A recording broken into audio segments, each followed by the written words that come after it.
એક છોટી સી લવ નહીં પરંતુ લસ્ટ સ્ટોરી જેવો કિસ્સો સુરત સહિત સમગ્ર ગુજરાતમાં ચર્ચાસ્પદ બન્યો છે. 13 વર્ષના વિદ્યાર્થીને ભગાવી ગયેલી શિક્ષિકા અને વિદ્યાર્થી ઝડપાયા બાદ રોજ નવા ખુલાસા થઈ રહ્યા છે. શિક્ષિકાને 5 મહિનાનો ગર્ભ હોવાનો ઘટસ્ફોટ થતાં પોલીસ પણ ચોંકી ગઈ છે. મળતી માહિતી અનુસાર છેલ્લા 1 વર્ષમાં બંનેએ ઘણીવાર ઘરે શરીર સંબંધ બાંધ્યા હોવાની બંનેએ કબૂલાત આપેલી છે. આ સાથે જ વિદ્યાર્થીના મેડિકલ રિપોર્ટમાં તે પિતા બનવા માટે સક્ષમ હોવાનું પણ જાણવા મળ્યું છે. શિક્ષિકા ગર્ભવતી હોવાનું જાણ્યા બાદ જ સમાજ નહીં સ્વીકારે એવું માની બંનેએ ભાગી જવાનો પ્લાન બનાવ્યો હોવાની પણ શક્યતા છે. હાલ તો પોલીસ દ્વારા ડીએનએ કરાવી તપાસ કરવામાં આવશે.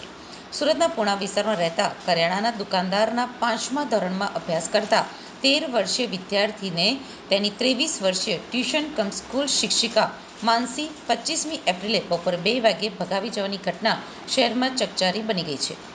4.5 દિવસના સતત સર્ચ અને દોડાદોડી વચ્ચે પૂણા પોલીસે 30મીએ વહેલી સવારે જયપુરથી અમદાવાદ આવતી ખાનગી બસને રાજસ્થાન બોર્ડર પાસે આંતરી શિક્ષિકાને ઝડપી લઈ વિદ્યાર્થીને મુક્ત કરાવ્યો હતો.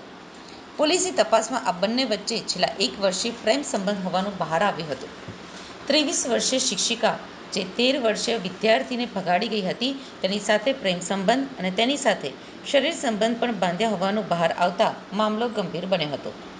શિક્ષિકા વિરુદ્ધ પહેલા જ સગીરના અપહરણને લઈ બીએનએસની કલમ 137(2) અંતર્ગત ગુનો નોંધાઈ ચૂક્યો છે.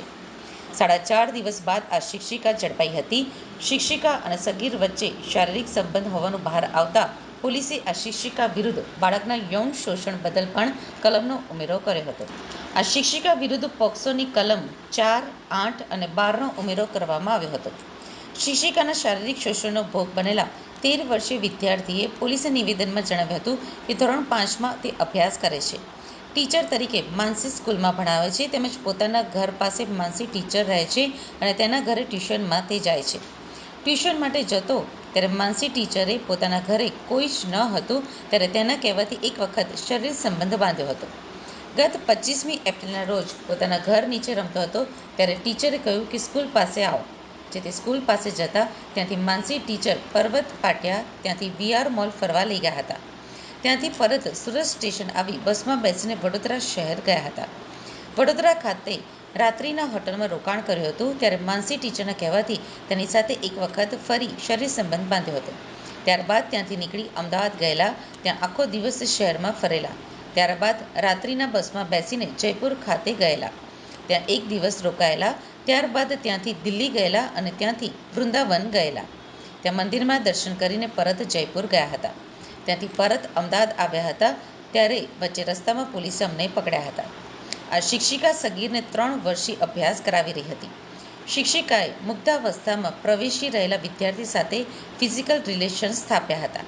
તે દરમિયાન ગર્ભ રહી ગયો હતો, જેથી શિક્ષિકા સાથે રહી અલગ દુનિયા બનાવવાના ઈરાદે તેને ભગાડી ગઈ હતી.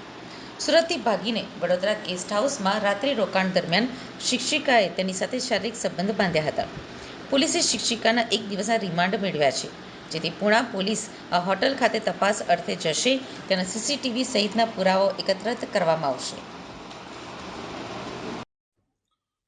तारीख 25/4/2025 को पुणे पुलिस स्टेशन में बीएनएस की धारा 137(2) के तहत जो हमने किडनैपिंग का केस दर्ज किया था, जिसमें एक शिक्षिका और एक लड़का जो फरार हो गए थे। इस केस में हमने शिक्षिका और लड़का दोनों को हमने खोज निकाला है और इसी बीच में जब शिक्षिका का हमने जो मेडिकल कराया, जो कि एक पुलिस प्रोसीजर का पार्ट है, उसमें हमें ये पता चला कि डॉक्टर ने बताया कि ये शिक्षिका जो है ये गर्भवती है और इसका जो प्रेगनेंसी है ये 20 वीक 4 दिन का है अभी। पुलिस को अभी महिला की रिमांड मिली है और हम इसमें जो गुनाह वाली जगह है उसका पंचनामा करेंगे और उसमें हम फिर डीएनए सैम्पलिंग करके साइंटिफिक तरीका अपना के ये हम इस्टेब्लिश करने की कोशिश करेंगे कि ये जो प्रेगनेंसी है, ये जो बच्चा है, इसका डीएनए किसके साथ मैच कर रहा है, लड़के के साथ मैच कर रहा है कि नहीं कर रहा है। इसमें हम अभी डिटेल में इन्वेस्टिगेशन कर रहे हैं और सारी चीज़ों का तपास हम कर रहे हैं। इसमें महिला ने जो भी बताया तपास में, उसमें आपको कितनी सच्चाई लग रही है?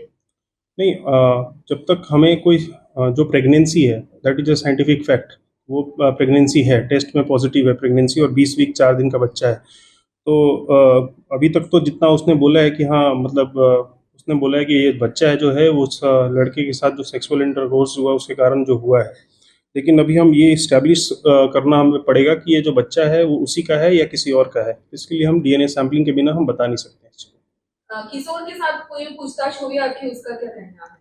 हाँ, किशोर के साथ पूछताछ हुई तो यही पता चला है प्राथमिक में कि दोनों के बीच में प्रेम प्रसंग था और इस प्रेम प्रसंग में इन दोनों ने मिलके ये किया।